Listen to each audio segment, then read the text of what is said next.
Hi there. क्या आप भी अपनी यूपीएससी की journey political science and international relations optional के साथ कर रहे हैं but are witnessing a number of problems, जैसे कि थ्योरी समझ में ना आना, स्कॉलर्स के नाम ना याद रख पाना, या फिर जो जनरल अपडेट्स है with regard to the optional उनके साथ कोप ना कर पाना। ऐसी कई प्रॉब्लम्स बहुत सारे स्टूडेंट्स ने विटनेस की थी एंड इन्हीं को रिजॉल्व करने के लिए स्लीपी क्लासेस लेके आया है आपके लिए one of the most comprehensive political science and international relations का कोर्स, जो कि प्रोवाइड करता है holistic content videos as well as PDFs, साथ ही में आंसर राइटिंग एंड इसी के साथ साथ monthly current affairs also. In fact इसी कॉम्प्रिहेंसिवनेस के थ्रू हमने क्रिएट किए हैं toppers like IAS Vikas Rohila, IFS Anurag Nayan and IPS Raghavendra Sharma. What is more, ये कोर्स बहुत ही ज्यादा अफोर्डेबल है, स्टार्टिंग एट ओनली ₹12,000। इस कोर्स की डिटेल्स आप जान सकते हैं हमारी वेबसाइट पे, तो वेस्ट मत कीजिए और टाइम, आइए एंड ज्वाइन कीजिए the sleepy revolution and make your PSIR dreams come true.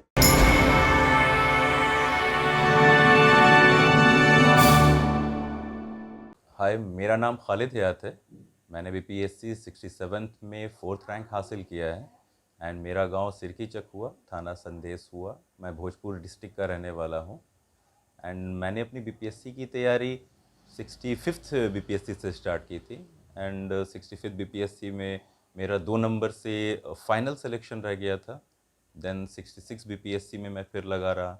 Then उसके बाद मेरा 66 में 9 नंबर से रह गया था एंड बाय गॉड्स ग्रेस मैंने 67 बीपीएससी में 4th रैंक हासिल किया एंड मुझे बिहार पुलिस सर्विस मिला है।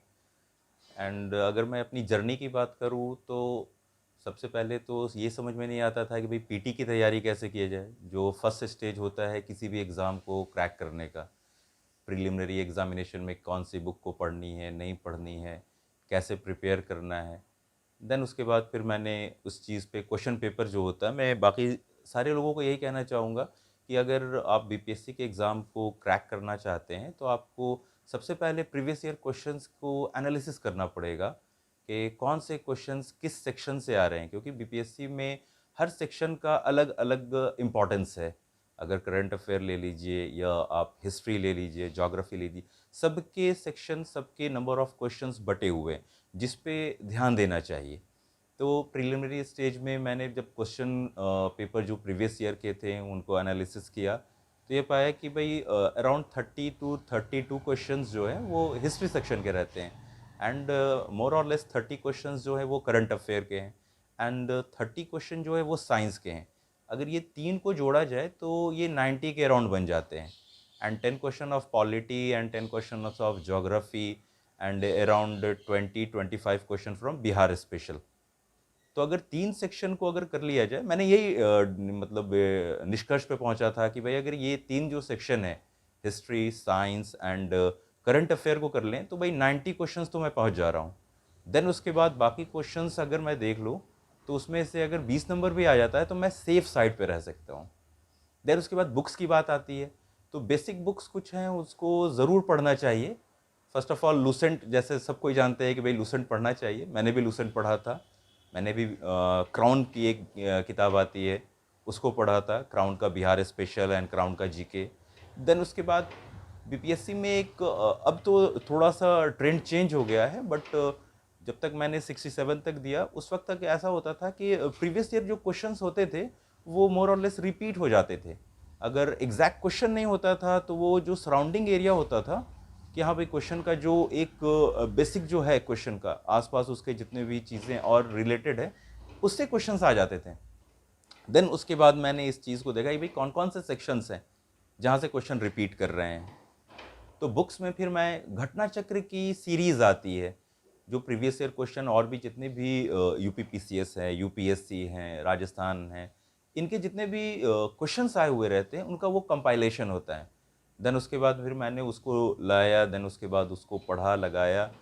तो उसके जो एक्सप्लेनेशन होते हैं उन्होंने बहुत मदद किया, भाई आपको इस क्वेश्चन से रिलेटेड जितने भी फैक्ट्स हैं वो मिल जाते हैं। देन थर्ड बुक जो मैंने फॉलो किया वो लक्ष्मीकांत फॉर पॉलिटी था एंड प्रयोजन एक बहुत अच्छी किताब मुझे लगी थी। मैंने बिहार स्पेशल के लिए प्रयोजन को बहुत फॉलो किया एंड बहुत सारी बुक्स हैं अवेलेबल मार्केट में बट प्रयोजन में मुझे एरर बहुत कम लगता था। एंड फॉर करंट अफेयर मैंने दो करंट अफेयर बुक्स को फॉलो किया था, एक एडुटेरिया एंड दूसरा स्पीडी।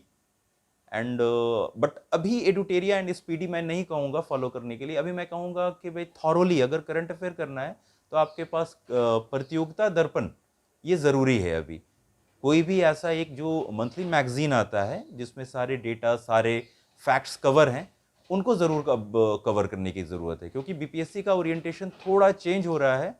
अब वो थोड़ा अंदर जाकर क्वेश्चंस को फ्रेम कर रहे हैं, पूछ रहे हैं।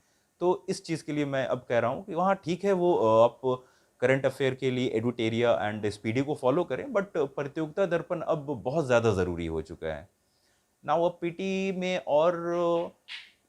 और कोई सेक्शन नहीं है। हाँ, मैथ्स के लिए मैं कहूँगा कि कुछ कुछ सेक्शंस हैं, जैसे मैथ्स में आपको टाइम एंड वर्क है, टाइम एंड स्पीड है, देन सीरीज़ के क्वेश्चंस आते हैं, रीजनिंग के क्वेश्चन। रीजनिंग का इंपॉर्टेंस अब बहुत ज़्यादा बढ़ चुका है, क्योंकि मैं लास्ट ईयर के क्वेश्चन को देख रहा था 69th पीटी का, तो उसमें मैंने देखा कि भाई 4 क्वेश्चंस तो मैथ के हैं, बाकी 6 क्वेश्चन जो हैं वो आपको रीजनिंग के बेस्ड हैं। तो अब दोनों का वेटेज इक्वल हो चुका है। पीटी के लिए अगर मैं बात कर रहा हूँ तो मैं ये कहूँगा कि पीटी के लिए ऐसा नहीं है कि सिर्फ पीटी का एग्ज़ाम एक दिन का एग्ज़ाम होता है। ये आपको एक हफ्ते पहले या 10 दिन पहले से शेड्यूल कर लेना है कि भाई मेरा अगर जिस दिन एग्ज़ाम है उस दिन क्या करना है, क्या नहीं करना है, डूज एंड डोंट्स। जैसे मैं एक बार क्या हुआ था 65th में, मैं इन्विजिलेटर से थोड़ा सा रूड हो गया था। तो उस वजह से क्या हुआ, वो एग्जामिनेशन का जो टेम्परामेंट है ना वो थोड़ा सा आपका हैम्पर कर जाता है। तो मैं सबसे पहले तो कहूँगा कि एग्जामिनेशन हॉल में आप कूल माइंड से जाएं। एंड बहुत लोग पढ़ते हैं एग्जामिनेशन हॉल से पहले भी, गेट पर भी। मैं ये कहूँगा कि आप पढ़ना चाहें तो आप पढ़ें, नहीं पढ़ना चाहें तो कोई बात नहीं है। बट एग्जामिनेशन से 5 दिन 6 दिन पहले आपको कूल रहना है। आपको अपने खाने पीने पर ध्यान देना है कि भाई ऐसी कोई चीज़ ना खा लें जिससे आपकी पढ़ाई हैम्पर हो जाए, क्योंकि वो 5 दिन बहुत क्रूशियल होता है। सारा रिवीजन, सारी चीज़ें उसी 5 दिन में आपको करनी हो जाती है, जो आपने अपना लास्ट का 5 डेज आप लेके चल रहे हैं। देन अब मेंस पे आते हैं। तो मेरा पहला मेंस जो था वो 65th बीपीएससी का था। पीटी तो बहुत मतलब अच्छे नंबर से मैं पास किया था। देन जब 65th मेंस लिख रहा था, देन उस वक्त मुझे तो रियलाइज़ नहीं हुआ, बट बाद में जब सिलेक्शन नहीं हुआ एंड देन मैंने अपनी आरटीआई से कॉपी निकलवाई, एंड जब उस 65th के क्वेश्चन पेपर को देखा, देन आई रियलाइज कि भाई मैंने कहाँ कहाँ मिस्टेक किया है। सबसे पहले अगर मैं मेंस को लेकर बात करूँ तो मेंस में जीएस पेपर 1 होता है, जीएस पेपर 2 होता है एंड ऑप्शनल होता था। अब तो ऑप्शनल ख़त्म हो चुका है, बट फिर भी मैं उस बात पर डिस्कस करूँगा कि 65th के जो जीएस पेपर 1 है एंड पेपर 2 है, तो पेपर 1 में हमारा 3 सेक्शन होता है। एक हिस्ट्री होता है, एक करंट अफेयर्स होता है जिसको आईआर भी कहा जाता है, एंड थर्ड इज स्टैटिस्टिक्स जो 72 मार्क्स का होता है। तो स्टैट में मोस्ट ऑफ द स्टूडेंट्स से गलती ये होती है कि वो 50, 55, 60 इतना मार्क्स स्कोर करते हैं। एक क्वेश्चन किसी का गलत हो जाता है, किसी का 2 क्वेश्चन हो जाता है। तो ये जो 72 नंबर है ना, ये हैम्पर हो जाता है। अगर आप 72 नंबर अगर हैम्पर कर दे रहे हैं, कॉम्प्रोमाइज़ कर रहे हैं, तो आउट ऑफ द रेस आप चले जा रहे हैं।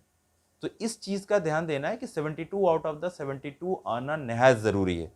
अगर आपको बीपीएससी में अच्छा रैंक लाना है तो ये बहुत ज़्यादा ज़रूरी चीज़ है कि आपको करना है।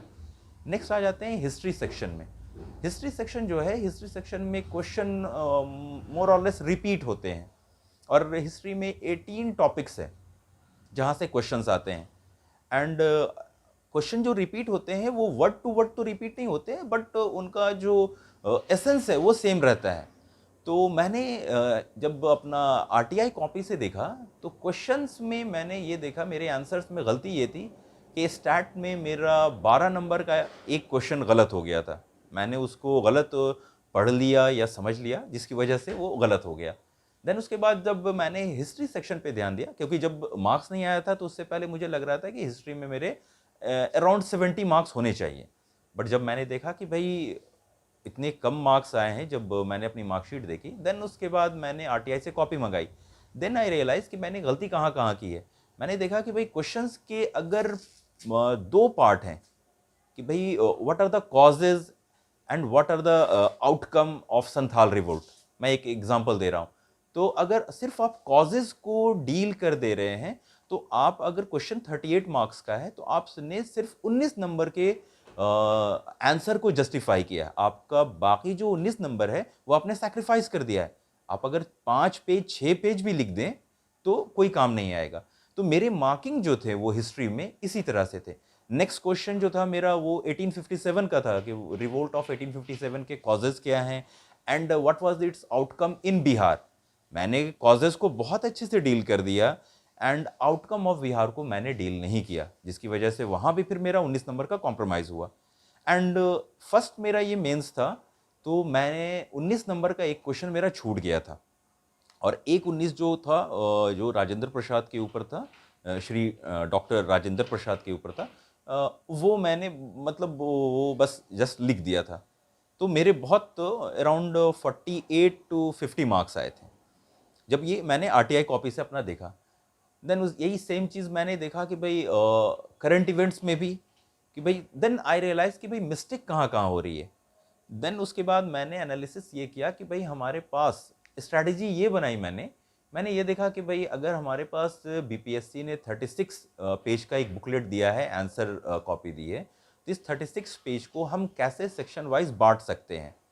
तो मैंने ये किया कि भाई 5 पेज मैंने हिस्ट्री के लिए लिया, ये 15 पेज हो जाते हैं। 4 पेज मैंने आईआर सेक्शन के लिए, ये 12 पेज हो जाते हैं। और मैंने 9 पेज स्टैटिस्टिक्स के लिए लिया कि स्टैट इसी में मुझे बनाना है। ये 36 पेज मेरे कंप्लीट हो जाते हैं अगर मैं ऐसे बाइफरकेट करके अपना आंसर लिखूं। अब 5 पेज में मुझे सारी चीज़ों को देना है, इस 5 पेज से मेरा एक्सीड करना भी नहीं चाहिए। देन उसके बाद मैं ये सारी रणनीति के साथ मैं 67th में एग्ज़ाम देने के लिए गया एंड मुझे इस बार बहुत ज़्यादा कॉन्फिडेंस था कि भाई 66th में जो मैंने गलती की है वो मैंने 65th में मैंने जो गलती की है वो 66 में नहीं की है। बट फिर अनफॉर्चुनेटली मेरा नहीं हुआ। देन अब समझ में नहीं आ रहा था कि भाई अब क्या प्रॉब्लम रह गई है, अब कहाँ पास मेरी गलती हो गई है। देन उसके बाद फिर मैंने आरटीआई से दोबारा कॉपी मंगाया। तो इस बार हिस्ट्री में मुझे 70 मार्क्स थे, स्टैट में मेरे 71 मार्क्स थे, तो ये दोनों मिला के 141 मार्क्स हो जाते हैं। एंड मेरे टोटल मार्क्स आईआर सेक्शन में 18 नंबर थे, 5, 6, 7। देन मुझे अब ये लगा कि भाई आईआर सेक्शन में क्या प्रॉब्लम हो गया है। तो उस बार 66 में IR question out of the box था, मतलब वो बस लिखने का था और वहाँ पास मेरी गलती हुई थी। मैंने आईआर को थोड़ा लाइटली ले लिया था, इस वजह से प्रॉब्लम हुआ था। देन ये दोनों जो मिस्टेक मैंने 65th में किया, 66th में किया एंड मैंने इस बार 67th में इस मिस्टेक को मतलब कोशिश किया कि भाई नहीं दोहराऊं। नाउ अब कम टू पेपर टू में 3 सेक्शन होते हैं। First section is of polity, second is of economy and third is of science and tech. And polity में मोर और लेस मेरा 54, 55, 65th में भी था एंड इकोनॉमिक्स सेक्शन में मेरा 65th में 63 मार्क्स थे एंड साइंस में मेरे 41 मार्क्स थे। अराउंड मेरा 149 मार्क्स था। ये मेरा 65th में 4th या 5th बेस्ट मार्क्स था, अगर जो भी क्वालिफाइड या नॉन क्वालिफाइड स्टूडेंट्स थे उनमें। देन उसके बाद 66th में भी मेरा जीएस पेपर 2 में मोर और लेस 140 मार्क्स थे। इस बार थोड़ा साइंस में मेरी से गलती हुई थी, जहाँ 41 थे वहाँ से डायरेक्ट मैं 20 पे आ गया था। फिर वही गलती देखी मैंने कि भाई क्वेश्चन मेरे से पढ़ने में मिस्टेक हुआ था। क्वेश्चन था कि भाई what are the technologies that can be used in flood and drought in Bihar. And मैं साइंस को थर्ड लास्ट में अटेम्प्ट कर रहा था, तो मैंने क्वेश्चन को पूरा नहीं पढ़ा। आई थॉट कि भाई क्वेश्चन सिर्फ फ्लड के बारे में है एंड मैंने हाफ ऑफ द क्वेश्चन को अटेम्प्ट किया या लिखा, जिसकी वजह से मुझे मार्क्स नहीं आए। नहीं तो मेरे फिर वही 150 के अराउंड मार्क्स रहते जैसे मेरे 65th में थे। तो मैंने ये देखा कि भाई पेपर 2 में मेरे मार्क्स सही रह रहे हैं। तो अच्छा, बाकी और लोगों का जब मैंने देखा तो वो ये कंप्लेन कर रहे थे कि भाई यार तुम्हारा पेपर 2 में मार्क्स कितना अच्छा आ जाता है, हम लोगों का क्यों नहीं आता है। तो मैंने ये देखा कि अगर मैं लेके चलूँ सबसे पहले साइंस एंड टेक में, तो साइंस एंड टेक में क्वेश्चन साफ कहता है कि भाई what are the science and technology measures या न्यू साइंस एंड टेक्नोलॉजीज या what are the new technologies that can be used question start ऐसा ही होता है, डैट कैन बी यूज। अब उसके बाद प्रॉब्लम्स कुछ भी हो सकते हैं, air pollution, water pollution, Covid time में जो कोरोना वायरस को लेके पैंडेमिक था, तो वो लोग और मेरे आंसर में मैंने ये एक फ़र्क देखा कि मैं डायरेक्ट साइंस एंड टेक्नोलॉजी के जो टेक्नोलॉजीज़ है उनको डील कर रहा था। बट बाकी लोगों के आंसर में मेरे जो फ्रेंड्स हैं उनका देखा तो वो स्कीम्स को डील कर रहे हैं, गवर्नमेंट की स्कीम्स को बता रहे हैं, और अगर वो टेक्नोलॉजी का नाम भी ले रहे हैं तो वो बस हाँ नैनो सेंसर बस वो मेंशन कर रहे हैं और उसके बाद वो निकल जा रहे हैं वहाँ से। बट मैं ये कर रहा था, दोनों बार मेरा यही था कि मैं टेक्नोलॉजी लेता था, टेक्नोलॉजी का नाम लिखता था, देन उसके बाद उसको पूरा डिफाइन करते हुए आगे ले जाता था, एंड देन ये इसको कैसे हार्नेस किया जा सकता है जो प्रॉब्लम है उसको सॉर्ट आउट करने में। तो इस वजह से मेरे मार्क्स आते थे। हाँ, तो इकोनॉमिक्स सेक्शन पे अगर आते हैं तो इकोनॉमिक्स सेक्शन में मुझे 65th एंड 66 दोनों में बहुत अच्छे मार्क्स आए। जब 66 की आरटीआई कॉपी देखी मैंने, तो मैंने देखा कि मेरा एक जगह 20 नंबर दिया हुआ था, उसको काट कर इंक्रीज किया गया है, एंड उसमें एक रिमार्क भी लिखा हुआ है कि भाई हेंस डिजर्व्स मोर। तो मैंने ये देखा कि भाई मेरे मार्क्स और मेरे जो फ्रेंड्स हैं उनसे ज़्यादा क्यों आ रहा है। तो मैं अपने इकोनॉमिक्स को जो बांटता था कि भाई मुझे अगर टॉपिक कुछ भी है उसके बाद उसका डेफिनेशन चलना है, उसके बाद कुछ डेटे को देना है, देन उसके बाद मैं चार्ट एंड ग्राफ का यूज़ इकोनॉमिक्स सेक्शन में खूब करता था। Bubble diagram, chart, bar graph, अगर अगर कहीं बहुत ज़्यादा ज़रूरत है तो बिहार के मैप को भी मैंने प्रेजेंट किया है, एरियाज़ दिखाए हैं कौन से एरियाज़ में मल्टी डायमेंशनल पॉवर्टी इंडेक्स बहुत ज़्यादा है, कौन से एरिया में बहुत ज़्यादा गरीबी है, कहाँ पास रिसोर्सेज बहुत ज़्यादा है। ये 66 में भी मैंने जैसे इस बार एक क्वेश्चन था रिसोर्स पे, नेचुरल रिसोर्स वाले क्वेश्चन में, उसमें मैंने मैप भी बनाया है, उसमें मैंने डेटा भी दिया है। तो क्वेश्चन जो इकोनॉमिक्स में अगर स्कोर करने का जो की रूल है कि आपको डेटा बहुत ज़्यादा देना होगा, आपको प्रिसाइज रहना होगा, डेटा देना होगा, आपको इस चीज़ को प्रेजेंट करना है कि भाई एग्जामिनर को ज़्यादा मेहनत नहीं करनी पड़े आपके आंसर को देखने में। वो ऊपर से अभी अगर देखे वो सरसरी निगाह से तो उसको समझ में आए कि हाँ भाई इसने ये सारी चीज़ें डेटा दिया है। एंड मोस्ट इंपॉर्टेंट थिंग कि क्वेश्चन अगर 5 डायमेंशन है क्वेश्चन के, तो हर डायमेंशन का आप कोशिश कीजिए कि हेडिंग ज़रूर बनाइए। आप अगर हेडिंग देते हैं तो आपका मार्क्स वैसे ही बाइफरकेट होने लगता है कि भाई हाँ इसने ये क्वेश्चन के इस पार्ट को डील कर दिया, इस पार्ट को डील कर दिया, इस पार्ट को डील कर दिया। तो वैसे क्या होते हैं 5-5 मार्क्स या 4-4 मार्क्स भी अगर एग्जामिनर आपको देता है तो आप 20-23 तक स्कोर कर सकते हैं। ये रूल मुझे लगता है सारे जितने भी आपके जीएस पेपर 1 पेपर 2 के हर सेक्शन में अप्लाई होगा। और मैंने इस बार थोड़ा और इनोवेशन किया था 66 एंड 65 के कंपैरिजन में। 67 में मैंने हेडिंग ज़रूर देता गया, मैं हेडिंग देता था, हेडिंग मैं बोल्ड लेटर में देता था, देन उसके बाद उसको अंडरलाइन करता था, देन उसके बारे में मैं बताता था, देन उसके बाद क्वेश्चन का दूसरा जो डायमेंशन आया फिर हेडिंग दिया, फिर उसके बाद मैंने उसको डील किया, फिर मैंने उसके बारे में बताया। ऐसे करते हुए मैं हर क्वेश्चन के साथ ये कोशिश थी मेरी कि मैं उसको जस्टिफाई करूं, और मैं 4 से 5 पेज, अगर मिनिमम तो 4 पेज मैंने हर आंसर का रखा। साइंस में कोई भी स्टूडेंट 20-21 मार्क्स स्कोर कर सकता है, इकोनॉमिक्स में 60, 63, अराउंड 65 तक स्कोर किया जा सकता है, हिस्ट्री में अराउंड 70 स्कोर किया जा सकता है। हाँ, पॉलिटी में मुझे एक बार 54 आया, एक बार 57 आया, तो मैं 60 तो नहीं क्रॉस कर पा रहा था, बट हाँ मोर और लेस मैं उसके नज़दीक रह रहा था। तो अब आ जाते हैं कि भाई मेंस की तैयारी कैसे की जाए। मेंस में मैंने जो जो चीज़ों को फॉलो किया, सबसे पहले तो हिस्ट्री में आपको क्वेश्चन रिपीटिटिव इन नेचर हैं, वो रिपीट होते हैं, वो हमेशा रिपीट हो रहे हैं। हो सकता है कि वर्डिंग्स चेंज हो जाए बट रिपीट तो हो रहे हैं। अब इस रिपीटिशन के लिए आपको ये करना है कि अगर आप एक फॉर एग्जांपल अगर आप एक टॉपिक ले लेते हैं कि रिवोल्ट ऑफ 1857, अब आप ये कीजिए कि revolt of 1857 previous year question mains के उठाइए, देन उसके बाद आप देखिए कि रिवोल्ट ऑफ 1857 में कौन कौन से डायमेंशन पे गए हैं, वो किस किस डायमेंशन पे बीपीएससी ने क्वेश्चन पूछा है। आपको ये जब आप डायमेंशन को लिखना स्टार्ट करेंगे आपको मिलेगा कि हार्डली 5 to 6 डायमेंशन है।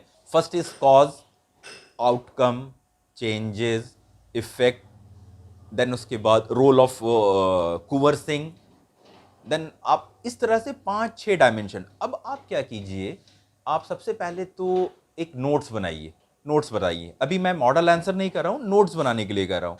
आप नोट्स बनाइए कि भाई कॉजेज में कितने पॉइंट्स हम दे सकते हैं। बुक्स मार्केट में बहुत ज़्यादा अवेलेबल हैं और हर बुक में आपको कुछ पॉइंट्स, कुछ डिफरेंट पॉइंट मिलेंगे। सारे जितने भी कॉजेज में पॉइंट्स हैं, आप सबको एसिमुलेट कीजिए और उसको अपने लैंग्वेज में फ्रेम कीजिए। एंड आप चाहें तो आप 10 पॉइंट बना लीजिए कि हाँ भाई कॉजेज में 10 पॉइंट है।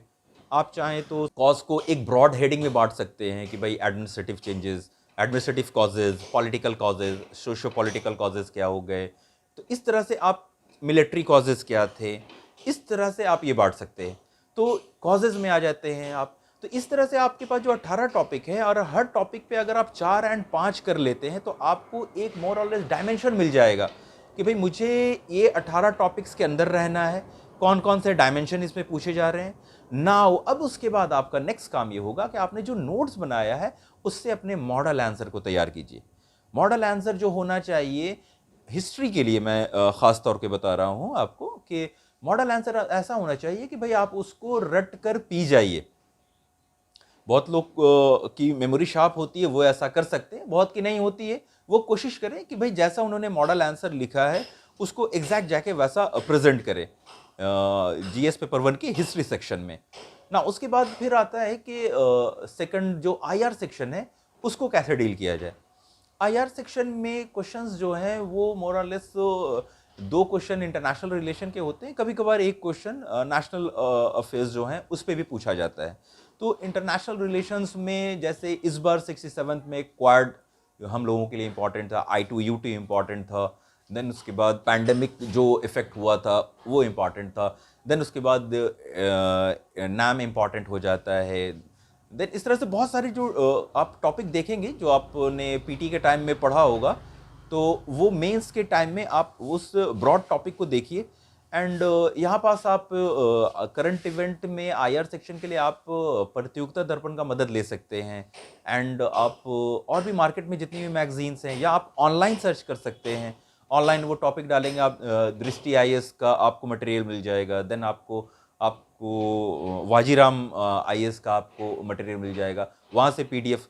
मैं ज़्यादातर दृष्टि को फॉलो करता था एंड न्यूज़पेपर में इंडियन एक्सप्रेस का एक्सप्लेन्ड सेक्शन आता है आईआर के लिए, मैं उसको फॉलो करता था। एंड थर्ड मैंने प्रतियोगिता दर्पण के जो एडिटोरियल सेक्शन है और वो जो एनालिसिस वाला सेक्शन होता है मैंने उसको फॉलो किया था।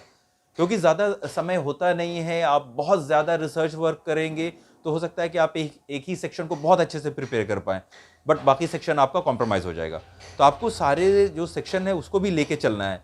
तो आईआर में भी आप कोशिश ये करें कि बबल डायग्राम इसका जितना हो सके बहुत अच्छे से आप मतलब एक्सप्रेस कर पाएँ ना। अब बहुत लोग, मेरे फ्रेंड्स भी मुझसे पूछ रहे थे कि भाई मैं कैसे मैनेज कर लिया, कैसे आप इतना अच्छा रैंक ले आए। तो क्योंकि मैं जॉब कर रहा था as a public relationship officer in Siwan, Chennai I care hospital में मैं जॉब कर रहा था। उससे पहले मैं दिल्ली में हार्लेन ऑटोमेशन प्राइवेट लिमिटेड एक कंपनी है, उसमें मैं एज अ मार्केटिंग में जॉब कर रहा था। तो मैं जॉब करते हुए यहाँ तक आ रहा था। एंड देन सर बीच में जो कोविड पैंडमिक आया तो मैं घर आ गया। देन उसके बाद फिर मैंने यहाँ सिवान में जॉब ज्वाइन किया। तो अब मेरी जॉब का नेचर ऐसा था कि मैं 3:30-4 बजे तक फ्री हो जाता था। सुबह 8, 8:30 से एंड 3:30-4 बजे तक मैं फ्री। उसके बाद मुझे जो टाइम मिलता था उसमें मैं एनालिसिस ज़रूर करता था कि भाई क्वेश्चन का नेचर कैसे है, उसको लिखना कैसे है, ये मेरा रहता था। तो टाइम मैनेजमेंट मोस्ट इम्पॉर्टेंट है। अगर आप शाम में 6 से 7 घंटा भी दे देते हैं एंड मॉर्निंग में आप 2-3 घंटा दे देते हैं, थोड़ा हाँ तकलीफ रहता है, बट मोर और लेस मैं 6 to 7 आवर्स मैं देता रहा। एंड एग्जामिनेशन टाइम में मैंने अपना जो मेरा हॉस्पिटल है वहाँ से मैंने ब्रेक ले लिया था एंड उन्होंने बहुत कॉर्डियल हैं, वो उन्होंने ब्रेक दिया भी था। देन उस टाइम मैं 14 घंटा तक मैं पढ़ा हूँ। मुझे याद है कि भाई मैं सोना खाना ये काम रहता था। एंड पापा हम मुझे उठा देते थे एंड बहुत वो अपने से सारा काम कर लेना, मेरे ऊपर कोई बर्डन फिर उस वक्त नहीं आने देना, कुछ भी नहीं। बहुत तो ये टाइम मैनेजमेंट जो है ये ज़रूरी है करने के लिए। नाउ कम टू इंटरव्यू पे अगर आते हैं, 65th में मेरा नहीं हुआ, 66th में नहीं हुआ। इसमें मैं थोड़ा कहूँगा कि इंटरव्यू का बहुत अहम रोल है। अगर मैं 65th के बारे में बताऊँ तो अब तो बताने में कोई बात नहीं है कि 65th मेरी लाइफ का पहला इंटरव्यू था। मैंने कोई मॉक भी नहीं दिया था एंड मैंने एक जगह मॉक दिया था तो वहाँ थोड़ा मॉक बहुत गड़बड़ा गया था एंड मेरा इंटरव्यू जिस दिन शेड्यूल था बीपीएससी में उससे 1 दिन पहले मैंने मॉक इंटरव्यू दे दिया था। वहाँ से मेरा कॉन्फिडेंस बहुत लो हो गया था। मुझे ये लगा कि भाई मेरे अंदर अब कुछ है नहीं। देन कॉन्फिडेंस जब आपका मतलब कॉम्प्रोमाइज़ होता है और ये हो जाता है तो अंदर से फिर आवाज़ नहीं आती है। देन मैं 65th इंटरव्यू में गया एंड मेरा शुभेंद्र चौधरी सर का बोर्ड था एंड उन्होंने पूछा पहला क्वेश्चन, तो वहाँ पास मैंने बताया बट वो कुछ ज़्यादा एक्सपेक्ट कर रहे थे उस क्वेश्चंस के बारे में। तो वहाँ पास अच्छा, और बहुत सारे लोगों ने ये कहा था कि भाई आपको मेंबर को इम्प्रेस करना है, तो कहीं ना कहीं मेरे मेंबर्स के साथ साथ आपको जो बोर्ड चेयर कर रहे हैं उनको इम्प्रेस करना है, क्योंकि 120 मार्क्स का अगर इंटरव्यू है तो 60 मार्क्स बोर्ड चेयर जो कर रहे हैं उनके पास रहता है एंड बाकी जो 3 एक्सपर्ट हैं उनके पास 20 मार्क्स रहते हैं। ये मुझे बताया गया था। अब पता नहीं कितनी बात इसमें सच्चाई है, मुझे नहीं पता है। तो मैं ये देखा कि भाई लग रहा है कि मैंने शुभेंद्र चौधरी सर को इम्प्रेस नहीं किया। अब मेरे दिमाग में ये बैठ गया एंड देन मेरा जो ग्रेजुएशन सब्जेक्ट है वो इंग्लिश लिटरेचर है एंड पढ़े हुए बहुत ज़माना हो गया था। तो जो मेंबर 1 थे उन्होंने मुझसे पूछा कि एक रशियन पोएट हैं, नॉवलिस्ट हैं, अलेक्जेंडर फिशकिन। तो उस वक्त मुझे नहीं याद आ रहा था, नहीं पता था एंड उन्होंने इंग्लिश लिटरेचर में इतने ज़्यादा क्वेश्चन पूछे कि मैं लिटरली सरेंडर कर दिया था। मेरा राइट लेग थोड़ा शेक होने लगा था, कॉन्फिडेंस लूज होने लगा था। अब ऐसा लग रहा था, महसूस हो रहा था कि भाई अब बस आप लोग छोड़ दीजिए, मैं यहाँ से जाऊँ। बट बाकी फिर मेंबर 2 एंड मेंबर 3 ने करंट इवेंट्स पे क्वेश्चंस पूछे एंड इंडिया के जो उस वक्त जो करंट जो सिचुएशन चल रहे थे उस पर क्वेश्चंस पूछे। देन उसके बाद मैं वहाँ से थोड़ा सा अपने आप को इम्प्रूव किया तो मुझे 60 नंबर आए थे 65th में। नेक्स्ट जब मैं 66th में गया तो इस बार करीमी सर का बोर्ड था मेरा। मैं इंटर किया and creamy sir and all the members बहुत बहुत कॉर्डियल थे, बहुत अच्छे से उन्होंने पूछा। उन लोगों ने मुझे पूछा भी कि भाई आप अभी तक क्या कर रहे थे, तो मैंने बताया कि सर मैं यहाँ जॉब कर रहा हूँ। देन जॉब से रिलेटेड क्वेश्चंस हुए, देन उसके बाद मेरे ऑप्शनल से रिलेटेड क्वेश्चन हुए, देन मेरे ग्रेजुएशन सब्जेक्ट से हुए। देन एक क्वेश्चन मुझे अभी भी याद है कि एक मेंबर ने पूछा था मुझसे कि भाई इंडिया तो अभी डेवलपिंग कंट्री है, तो क्या इंडिया को स्पेस प्रोग्राम्स में इतना इन्वेस्टमेंट करना चाहिए कि जहाँ पास अराउंड 25% जो पॉपुलेशन है वो बिलो पॉवर्टी लाइन है। तो उसके बाद फिर मैम ने एक क्वेश्चन पूछा, एक उस ग्रुप में इसमें मैम थी, उन्होंने पूछा कि भाई आपका 65th आपने दिया है तो आपका क्यों नहीं हुआ। तो मैंने ऑनेस्टली बता दिया उनको कि भाई मैम मेरा 60 नंबर आया था उसमें। तो इस बार उन्होंने करीमी सर एंड जो बोर्ड था उन लोग बहुत ज़्यादा इम्प्रेस थे। उन्होंने मुझे बहुत विश भी किया कि हाँ भाई बहुत अच्छी बात है, आपसे बहुत अच्छा लगा बात करके। एंड इस बार मुझे 75 मार्क्स आए थे। देन अभी 67th इंटरव्यू जो था, इस बार बहुत ज़्यादा कैंडिडेट्स होने की वजह से सबका इंटरव्यू मोर और लेस हार्डली 10 to 12 मिनट्स चल रहे थे। क्योंकि लास्ट टाइम तक 10-10 कैंडिडेट्स जाते थे एक शिफ्ट में, बट इस बार 16 कैंडिडेट्स थे एक शिफ्ट में। तो मेरा इंटरव्यू अराउंड 8 to 10 मिनट्स चला था। मैं अपने बोर्ड में जाने वाला सेकंड लास्ट कैंडिडेट था एंड इस बार मेरा जो बोर्ड था वो सर्व नारायण यादव सर के बोर्ड में था। और इस बार चेयरमैन सर एंड एक और मेंबर थे, उन लोगों ने कोई क्वेश्चन नहीं पूछा था, 2 मेंबर थे।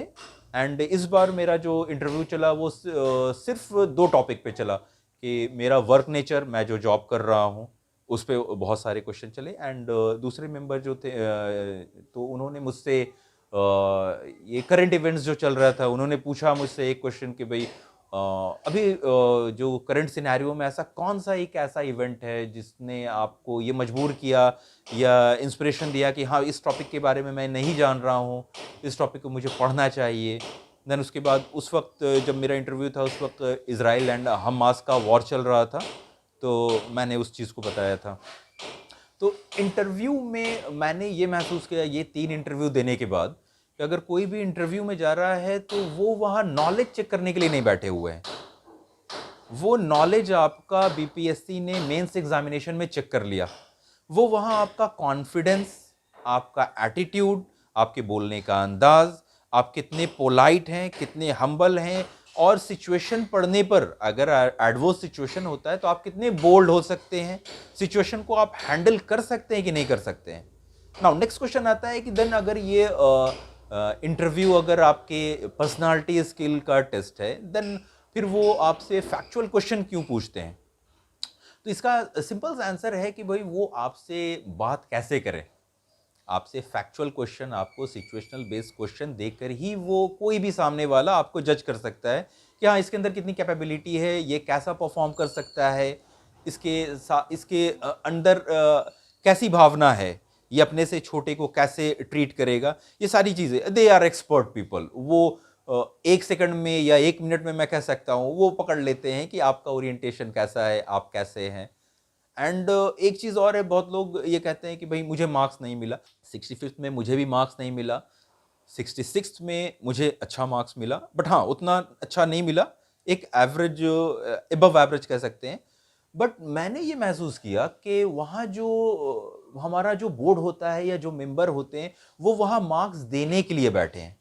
ये हमारे अंदर कमी होती है या हम अपने आप को बहुत अच्छे से प्रेजेंट नहीं कर पाते हैं, जो हम उतना मार्क्स नहीं ला पाते हैं। लाने वाले बच्चे जिनका बहुत अच्छा जाता है, दे स्कोर अराउंड 90, 95। मेरे एक फ्रेंड है इंताब आलम, एंड वो मैंने इंटरव्यू का गाइडेंस एंड मेंटर जो कहिए उनसे ही लिया। मैं उनसे डेली बात करता था, हर टॉपिक पे उनसे डिस्कस करता था, and he is very polite, उनका बोलने का अंदाज, and he always scores 80 marks in interview जब भी हुआ। हाँ, तो मैं उनसे ये पूछता था तो वो यही कहते थे कि भाई देखो, वहाँ पास इंटरव्यू जो है ये 8 से 10 मिनट है, इसमें अपना बेस्ट देने का आप कोशिश करना। तो ये कोशिश करना कि भाई बोर्ड जो है वो आपसे इम्प्रेस हो जाए, और इम्प्रेस करने के लिए कोई भी एक क्षण, कोई भी एक पॉइंट जो होता है वो बोर्ड को इम्प्रेस कर देता है। तो मैंने इस चीज़ पर ध्यान दिया था, एंड इस बार मैंने बहुत मेहनत भी की थी। बट इस बार मैंने उतना मॉक नहीं दिया था, एक मॉक ही दिया था मैंने, हज भवन में दिया था। वहाँ मतलब जो भी बोर्ड थे वहाँ पास, उनको मैंने एक मॉक दिया था, एंड उन लोगों ने बहुत अच्छे से बताया कि हाँ भाई, सारा चीज़ सही है, एंड बैठने का अंदाज, हर एक चीज़ मैटर करता है। इंटरव्यू जो है ये बेसिकली आपकी मेहनत, आपका जो ओरिएंटेशन है, और कोशिश करें कि भाई वहाँ पास बोल्ड है, आवाज़ आपकी दमदार रहे, आप बहुत कॉन्फिडेंटली होके बोलें। मैं बहुत ज़्यादा डर रहा था, बट हाँ, अल्लाह की मदद थी, एंड ऊपर वाले का बहुत करम था कि रिज़ल्ट जब आ रहा था तो बहुत ज़्यादा लग रहा था कि भाई क्या मिलेगा नहीं मिलेगा। बट हाँ, finally rank 4 and Bihar police service, जो मेरा फर्स्ट चॉइस था। शुरू से मेरा यही चॉइस था, क्योंकि मैंने अपने पापा को देखा, मेरे पापा सब इंस्पेक्टर थे, तो उनकी जो रूटीन लाइफ थी मैंने देखी, तो मैं बहुत ज़्यादा इंस्पायर्ड था, एंड मैंने इस चीज़ को ऑप्ट किया। तो मैं यही कहूँगा कि जो भी लोग लगे हुए हैं, क्योंकि असफलता के बाद ही सफलता जो बहुत लोग कहते थे, तो उस वक्त तो इसका मतलब नहीं समझ में आता था। बहुत लोग कहते थे कि नहीं, सब्र रखो, धैर्य रखो, ज़रूर होगा, ऊपर वाला ज़रूर मदद करेगा। बट 66 के बाद मैं बहुत ज़्यादा टूट चुका था, बट फिर अपने आप को फिर से संभाला, एंड फिर से मेहनत करके, एंड बस ऊपर वाले की मदद थी, एंड मैंने क्रैक कर लिया। एंड फाइनली मैं दिल्ली नॉलेज ट्रैक टीम को बहुत शुक्रिया अदा करना चाहूँगा, बहुत शुक्रगुजार हूँ तहे दिल से कि उन्होंने मेरी बात, या मेरी जो भी जर्नी रही है, ये मेरी जो जर्नी, जो कभी गिरना कभी उठना, इसको आप लोगों तक लाने की कोशिश की। एंड मुझे मैम ने बहुत ज़्यादा मोटिवेट किया। मैं नहीं चाह रहा था कि मैं इन सब चीज़ों को बताऊं, बट मैम ने बताया कि भाई अगर आपकी जर्नी, अगर कोई भी आपके सिचुएशन में अगर होगा, या जो कोई जॉब कर रहा है, या कोई 2 बार असफलता को देख चुका है, तो हो सकता है कि मैं आपकी वजह से मोटिवेशन आए। तो मैम ने जब मुझे मोटिवेट किया तो मैं राज़ी हुआ, चलो ठीक है भाई। तो इसलिए मैं दिल्ली नॉलेज ट्रैक टीम का एंड जितने भी लोग इनसे जुड़े हुए हैं, आप इनके चैनल को सब्सक्राइब करें, शेयर करें एंड इनकी जितने भी वीडियोस हैं, मोटिवेशनल वीडियोस एंड एजुकेशन से रिलेटेड वीडियोस हैं, इनको देखें एंड इंस्पायर करें। एंड मैंने जितनी हो सके अपनी तरफ से कोशिश की कि भाई अपने लाइफ के बारे में जो भी अप्स एंड डाउन्स मेरी लाइफ में आए हैं, उनको आप लोगों के साथ शेयर कर सकूं एंड आप लोगों को इंस्पायर कर सकूं। मैं उतना बड़ा भी नहीं हुआ हूँ कि मैं कुछ ज्ञान दे सकूँ, बट हाँ, जो छोटे छोटे नॉलेज मैंने अपने इस पूरी जर्नी में इकट्ठा किया था, मैंने सोचा कि भाई आप लोगों से शेयर करूँ। Thank you so much. Thank you all of you, thank you so much.